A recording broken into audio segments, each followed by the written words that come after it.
आपके साथ मैं स्मिता शर्मा हूं। और तीसरी दफा प्रधानमंत्री बनने के बाद नरेंद्र मोदी अपने पहले द्विपक्षीय दौरे पर रूस पहुंचे 8 और 9 जुलाई को। और जहां पर राष्ट्रपति पुतिन से उन्होंने मुलाकात की है और उसके बाद ऑस्ट्रिया की ओर वो रवाना हो गए हैं। लेकिन एक ऐसे वक्त में वो रूस गए जब व्हाइट हाउस में नेटो समिट को भी कन्वीन किया गया है और जहां खुद यूक्रेन के राष्ट्रपति जेलेंस्की भी अटेंडेंस में हैं। रूस से सीधे हमारे साथ मॉस्को से जुड़ रही हैं सुहासिनी हैदर, वरिष्ठ पत्रकार हैं, द हिंदू की नेशनल डिप्लोमेटिक एडिटर हैं और लगातार इस खबर को ट्रैक कर रही हैं बहुत क्लोजली। बहुत शुक्रिया सुहासिनी, आपका वक्त निकालने के लिए अपने बिजी शेड्यूल में। नमस्ते स्मिता। सबसे पहले अगर मैं शुरुआत कर सकूं, क्योंकि भारत ने कहा था कि इस विजिट को सिर्फ एक बायलैटरल फ्रेमवर्क से देखा जाना चाहिए, लेकिन निश्चित रूप से जो यूएस लेड वेस्ट के लिए ये जो टाइमिंग है इस विजिट की, और वो भी एक ऐसे दिन पर हो रहा है जब ठीक एक दिन पहले हमने देखा कि अलेजेडली रशियन अटैक्स की वजह से बहुत सारे यूक्रेनियन बच्चों की जान जाती है। तो एक निश्चित रूप से इसे सिर्फ और सिर्फ बायलैटरल फ्रेमवर्क से देखना तो मुमकिन नहीं हो पाया होगा। बिल्कुल, और मुझे लगता है कि प्रधानमंत्री नरेंद्र मोदी ने जब बातचीत की थी प्रेसिडेंट पुतिन के साथ, तो इसका जिक्र इसलिए हुआ था क्योंकि वेस्टर्न कंट्रीज में यूक्रेन से आपने देखा होगा, यूक्रेनियन प्रेसिडेंट व्लादिमीर जेलेंस्की का एक ट्वीट आया था, एक बयान आया था जो काफी कठोर तरह से उन्होंने प्रधानमंत्री की निंदा की थी। उन्होंने कहा कि जो दुनिया का जो सबसे बड़ा बड़ा डेमोक्रेसी है, उसके जब लीडर उन्होंने कहा एक क्रिमिनल को गले लगाते हैं, एम्ब्रेस करते हैं, तो ये हमारे लिए एक बड़ा धक्का है। बहुत हम निराश हुए हैं इससे।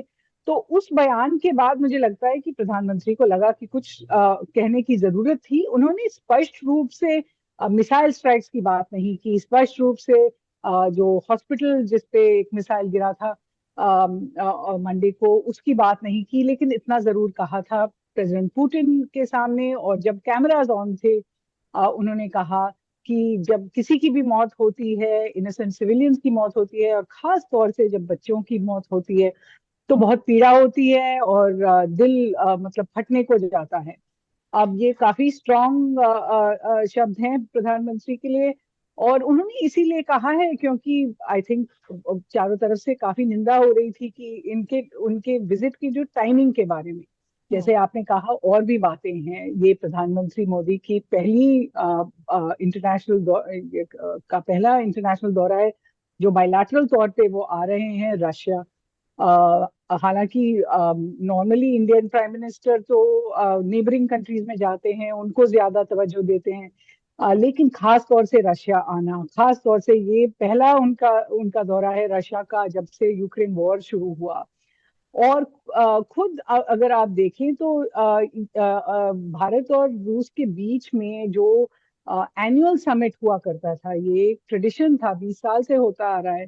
21वां एनुअल समिट 2021 में हुआ, लेकिन 22वां जो है आज हुआ है 2024 में। तो 3 साल के लिए शायद भारत थोड़ा सा बैलेंस करना चाहता था, और इसलिए प्रधानमंत्री ने रूस का ये दौरा नहीं किया। पैंडेमिक था, कॉन्फ्लिक्ट भी था, लेकिन उन्होंने अब आने की का चयन किया, और वो भी उसी दिन जब नेटो के सारे लीडर, सारे नेता एक साथ वॉशिंगटन में हैं।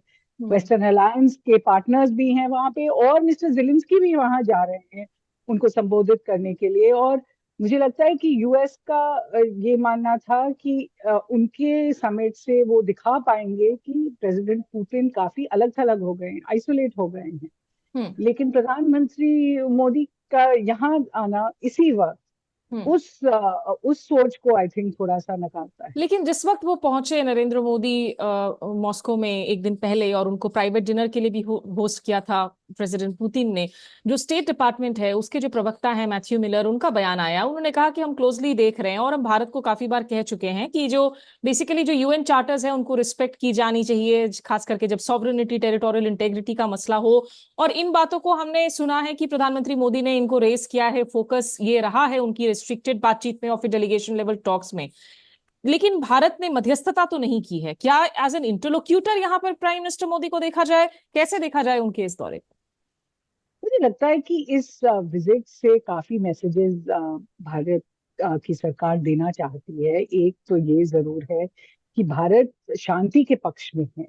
भारत शांति जो बातचीत की तरह से निकले, जो peaceful solution through dialogue and diplomacy वो कहते रहते हैं, उसके पक्ष में है। लेकिन भारत ने कहीं नहीं कहा है, इसके ना अधिकारियों ने कहा है कि भारत मध्यस्थता करना चाहता है। ये औरों ने कहा है कि भारत कर सकता है।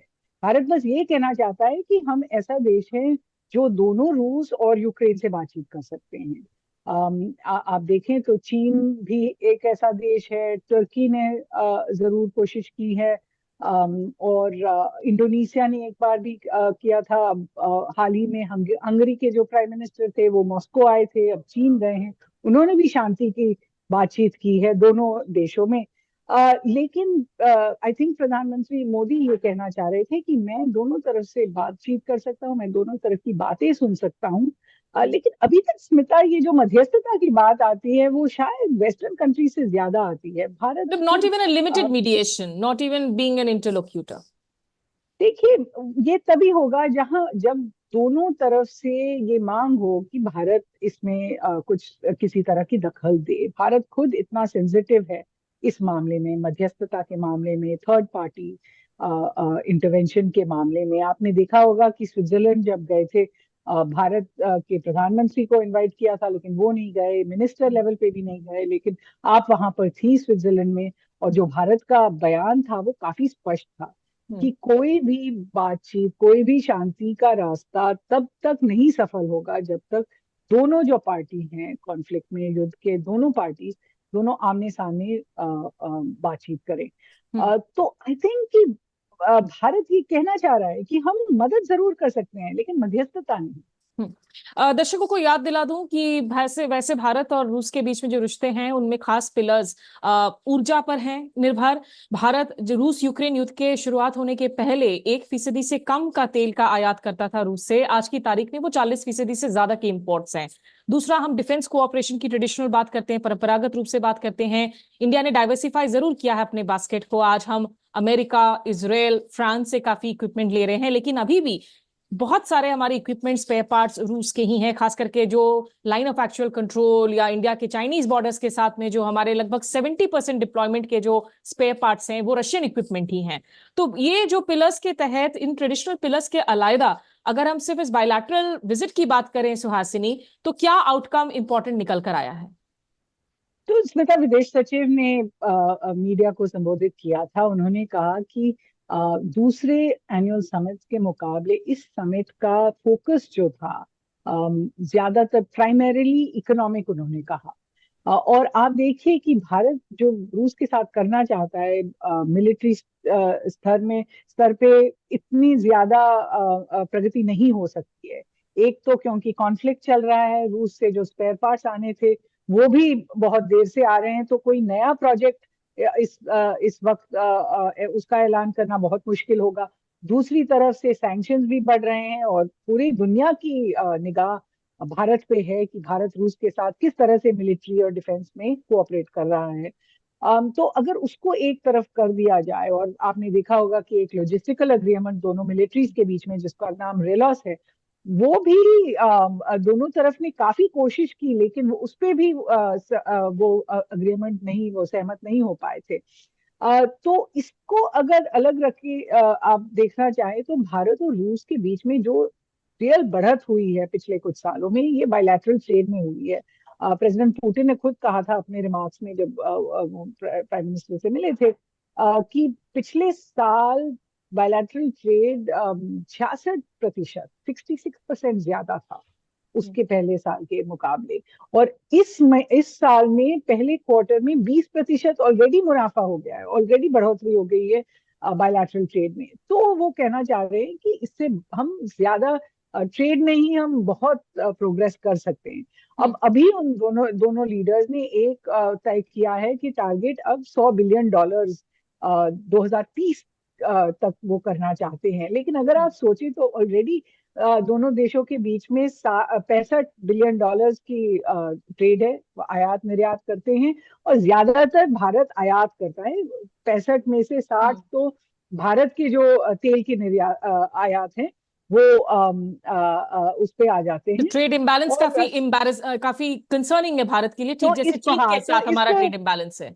बिल्कुल, और इसको ठीक करने के लिए शायद वो कोशिशें होंगी। उन्होंने जो अग्रीमेंट साइन किए हैं, 3 या 4 कोऑपरेशन एग्रीमेंट्स हैं, उसमें ज्यादातर इकोनॉमिक इश्यूज पे इन्होंने अग्रीमेंट्स किए हैं। जॉइंट स्टेटमेंट में, जॉइंट विजन स्टेटमेंट जो trade and economic cooperation by 2030 का है, joint statement on cooperation in Russia Far East, वो भी इन्वेस्टमेंट पे, ट्रेड पे, फैसिलिटेशन पे और बैंकिंग पे, इन इश्यूज पे है।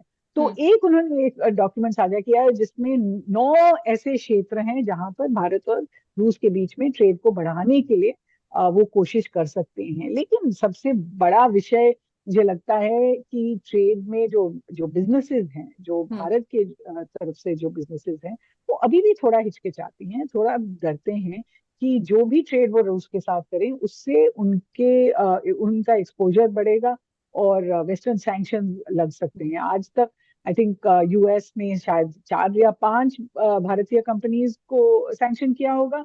लेकिन आगे चलते अगर ट्रेड बढ़ेगा तो और भी हो सकते हैं। और भारत और रूस, दर्शकों को याद दिला दे कि रुपये और रूबल में लोकल हमारी पेमेंट मैकेनिज्म की ट्रेडिंग भी हो रही है। 2 आखिरी सवाल, एक ब्रीफली सुहासिनी, क्योंकि आपने इस मसले को काफी क्लोजली ट्रैक किया है, सवाल भी पूछे थे विदेश सचिव से कि जो इंडियंस रूसी फोर्स में इस वक्त मौजूद हैं, वहां पे फाइट करने को मजबूर हैं। विनय क्वात्रा जी कह रहे हैं कि लगभग 45 से 50 ऐसे इंडियंस हैं जो अभी भी रशियन फोर्सेस में हैं, लेकिन कंफ्यूजन है। क्या प्रेसिडेंट पुतिन ने आश्वासन दे दिया है कि ये सब तुरंत लौटा दिए जाएंगे, या ये कहा है कि इस पर अभी बात होगी? देखिए स्मिता, हमें सूत्रों के आधार पे बताया गया था कि प्रधानमंत्री ने ये मिस्टर पुतिन के साथ ये बातचीत की थी और वेरी स्ट्रांगली उन्होंने रेज किया था कि जो भी भारतीय रूस के सेना में भर्ती हुए हैं, उन सबको जल्द से जल्द मिलिट्री डिस्चार्ज दे दिया जाए। क्योंकि वैसे जो प्रक्रिया है काफी लंबी है, मिलिट्री कमीशन में जाना पड़ता है और डिस्चार्ज इतनी आसानी से किसी सैनिक को नहीं मिलता है या रिक्रूट को नहीं मिलता है। लेकिन हमें बताया गया था सूत्रों के आधार पे कि प्रेसिडेंट पुतिन ये मान गए थे। हालांकि स्मिता, हमने जो देखे, जो भी दस्तावेज आए हैं, जो भी डॉक्यूमेंट्स आए हैं तब से, उनमें से किसी में भी हमने नहीं देखा है कि इसका कोई जिक्र हुआ है। तो ये अभी एक मतलब ओरल अग्रीमेंट है दोनों के बीच में। और विदेश सचिव ने कहा कि अब दोनों सरकारें बैठेंगी और एक प्रक्रिया जारी करेंगी जिससे भारतीय सैनिक रिक्रूट्स वापस आ पाए इंडिया।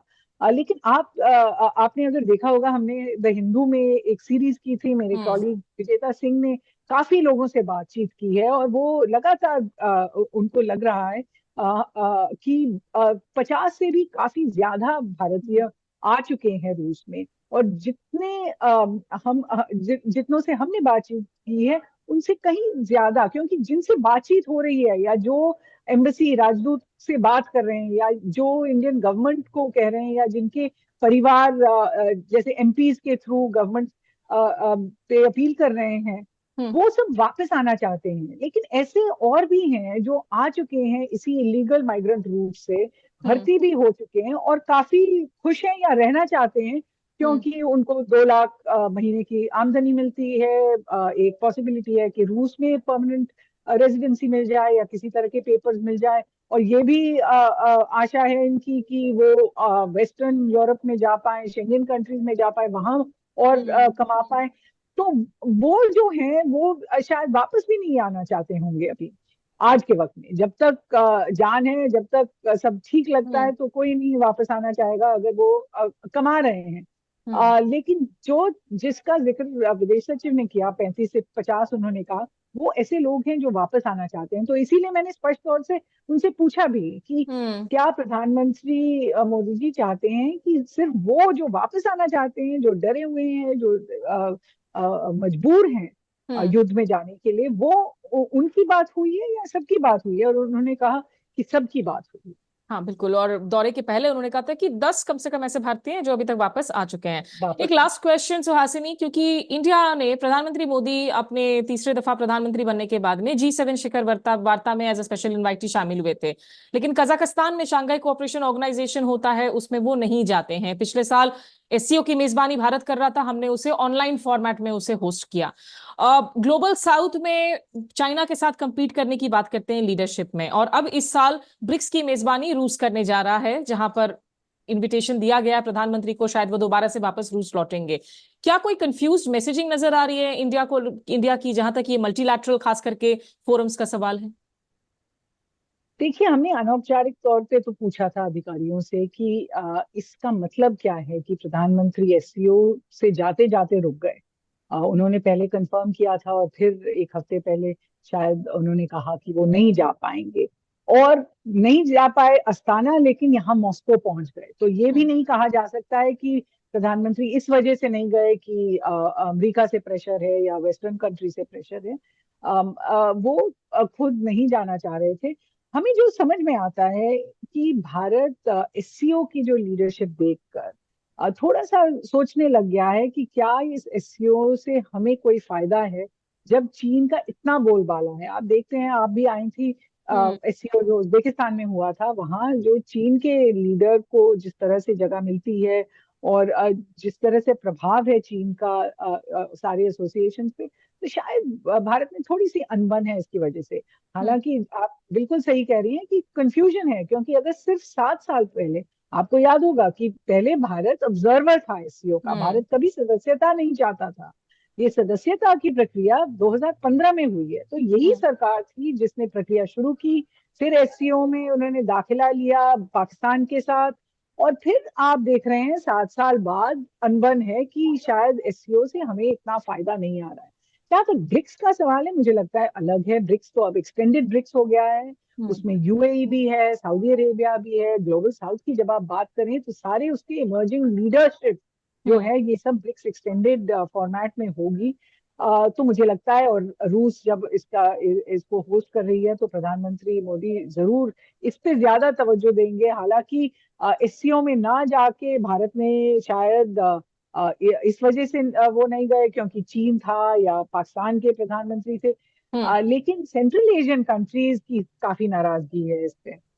ठीक है, और दर्शकों को बता दें कि जॉइंट स्टेटमेंट्स भी आ रखे हैं इस बायलैटरल दौरे के बाद में, और जॉइंट स्टेटमेंट में एक पैराग्राफ भी है, पैराग्राफ 74 है, जिसमें रूस यूक्रेन की युद्ध की का भी जिक्र किया गया है स्टेटमेंट में। और उसमें कहा गया कि the sides highlighted the imperative of peaceful resolution of the conflict around Ukraine through dialogue and diplomacy, जो बात भारत लगातार कर रहा है। लेकिन निश्चित रूप से द्विपक्षीय स्तर पर भारत जहां अमेरिका के साथ रिश्ते मजबूत बना रहा है, वहीं रूस के साथ जो परंपरागत रिश्ते हैं वो भी बने हुए हैं। बहुत शुक्रिया आपका वक्त निकालने के लिए इस वक्त, और मॉस्को से हमारे साथ जुड़ने के लिए, सुहासिनी।